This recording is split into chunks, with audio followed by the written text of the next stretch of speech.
Good morning, students. Today we are going to learn is about the chemical properties of metal and non-metal. In previous video, I told you about the physical properties of metals and non-metals. But today we will discuss about the chemical properties of metal. First topic is when metal react with acid.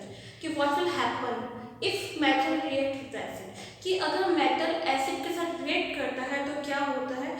You see there, when metal react with acid, dilute acid, it make the salt and release the hydrogen gas.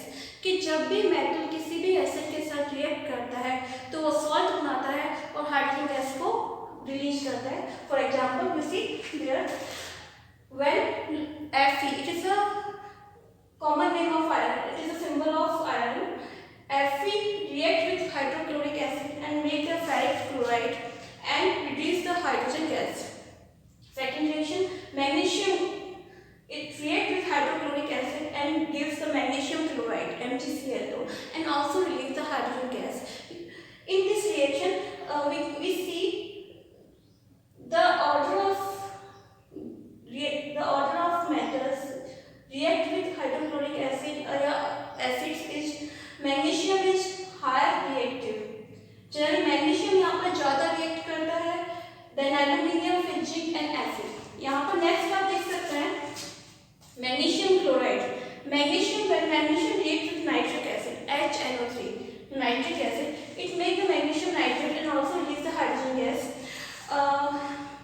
But when we react the copper with acid, we see that no bubbles are formed in this reaction. इस reaction में जब भी copper react करते हैं acid के साथ में तो हम देखिए कोई बबल्स वहाँ पर फाउंड नहीं हो रहा है. यानी हम ये कह सकते हैं कि copper don't react with acid. Generally copper, mercury and Ag they don't react with acids.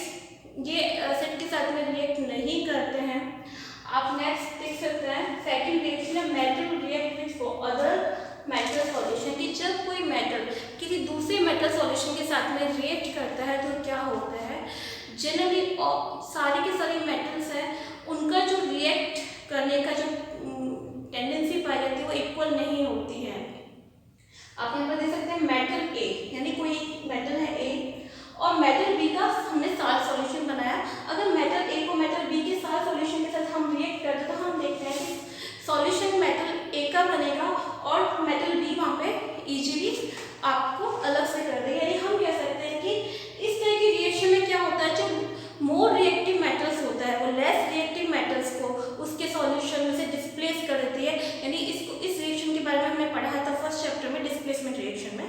और यहाँ पर ये डिपेंड करता है कि कोई मेटल रिएक्टिव सीरीज में कहाँ पर वो कहाँ पाया जाता है. आप यहाँ पर देखिए एक रिएक्टिव सीरीज मैंने बता रखी है. पोटेशियम ये हाईली रिएक्टिव होता है, पोटेशियम और सोडियम हाईली रिएक्टिव होता है, मोस्ट रिएक्टिव होता है. इसलिए हम इसको केरोसिन के अंदर हम रखते हैं. अब नीचे देखिए कैल्शियम है, फिर मैग्नीशियम, फिर जिंक है. यानी जिंक, फिर Fe, फिर कॉपर. यानी हम देखिए कॉपर से जिंक भी ऊपर है सीरीज में और Fe भी ऊपर है. इतनी से दोनों के दोनों कॉपर का कोई भी सॉल्यूशन अगर हम बनाते हैं, for example copper sulphate solution बनाया तो ये दोनों के दोनों कॉपर को उसके कॉपर सल्फेट के सॉल्यूशन से डिस्प्लेस कर देंगे. जैसा कि आप यहाँ पर देख सकते हैं when Fe reacts with copper sulfate, it replace the copper, वो कॉपर को रिप्लेस करता है और फेरस सल्फेट बनता है. जब ऐसे ही एचटीसी जिंक में होता है, जब जिंक रिएक्ट करता है तो जिंक ने क्या करता है, ये मोर रिएक्टिव है. हम यहाँ पे कहते हैं कि जिंक इज मोर रिएक्टिव,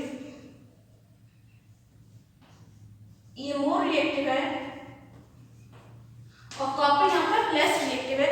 इसलिए कोई भी ऐसी मेटल जो ज़्यादा रिएक्टिव होती है, ज़्यादा एक्टिव होती है, वो दूसरी लेस रिएक्टिव मेटल को उसके सॉल्यूशन से डिस्प्लेस करती है. इस तरह की रिएक्शन को हम डिस्प्लेसमेंट रिएक्शन बोलते हैं.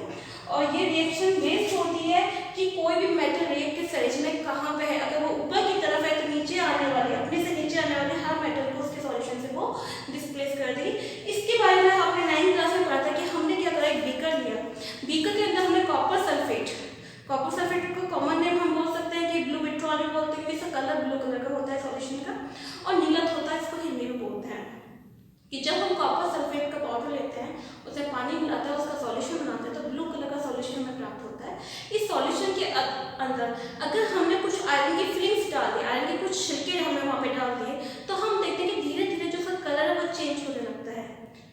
या हम उसमें कोई लोहा डाल दें, कोई आयरन नेल डाल दें, या फिर हम उसके अंदर ब्लेड डाल दें, तो भी उसका कलर चेंज होता है, क्योंकि यहाँ पर आयरन ने कॉपर सल्फेट में से कॉपर को डिस्प्लेस कर दिया।